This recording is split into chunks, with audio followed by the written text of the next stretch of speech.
So I started working on a game with my friends more than 4 months ago. And the way it all started was my friend Mystic messaged me and my other friends Cataclysm and Esper coming to us with the game idea. He came to us, one, because we know each other, and second, Kata and Esper are artists making pixel art and other stuff, and I'm a game dev and know how to code in Unity. And third, he just wanted us to do it. Now I'm an experienced game dev, even though I'm only 14. I haven't published any games yet, but I've worked on a couple of games in the past by myself that never really went anywhere.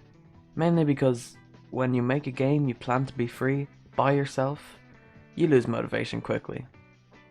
Anyway, basically he didn't have a clue about what the genre of the game was, how it would play out, basically anything about the game, but he had a Word document, so I guess it's alright.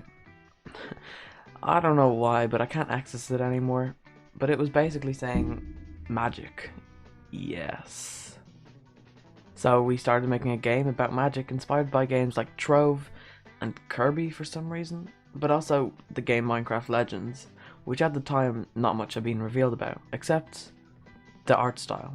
We wanted to make a 3D voxel game because it was within our capabilities. Here's some character sketches the lads made up for a crow character they wanted to be in the game. I think they wanted it to be one of the main characters of the game, but anyway. We started making some models, just some simple ones of blocks to start out making voxel art, and it was going pretty well. I loaded up Unity because for some reason I'm the only one that knows how to code, and I just used some of the models to set up a little area just for testing. And made a simple player movement script and a camera movement script, which was absolutely crap. Like, you can't tell it by this video, but it felt so bad to use without the mouse locked to the screen. Anyway, I then set up some ambient particles using Unity's particle system, a great particle system friend. I then made a health bar, made it go down with the player's health, made a prototype for the UI, and then I made it better. I made it so you could pick up items and then they would go into your inventory. Then I made a UI to show the items you pick up, and made it so you could equip them. Made it so the equipping would be visual. I made some chests, then I made the UI when you hover over the items to showcase their statistics, and then I made a crosshair that would activate all of the above.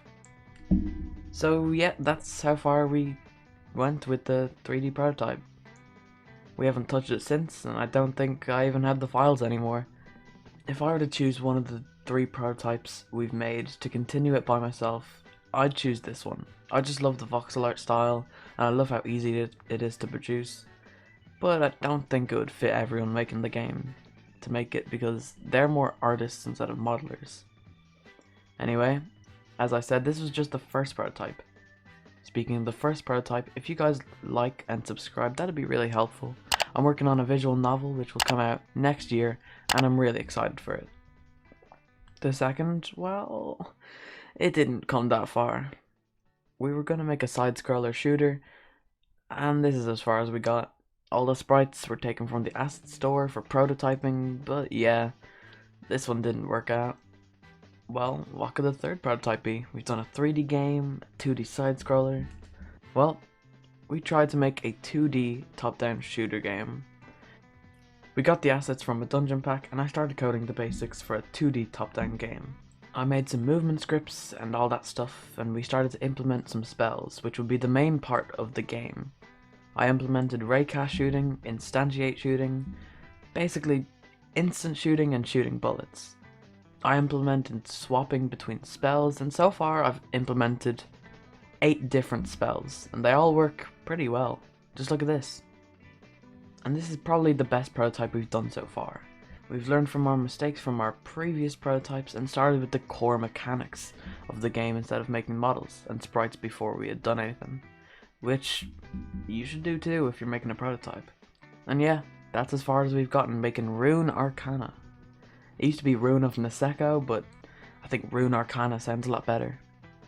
So yeah, hope you guys learned something about making your own prototype, which would have been so important for me a year ago. And that's it. I'll see you guys next time. See ya.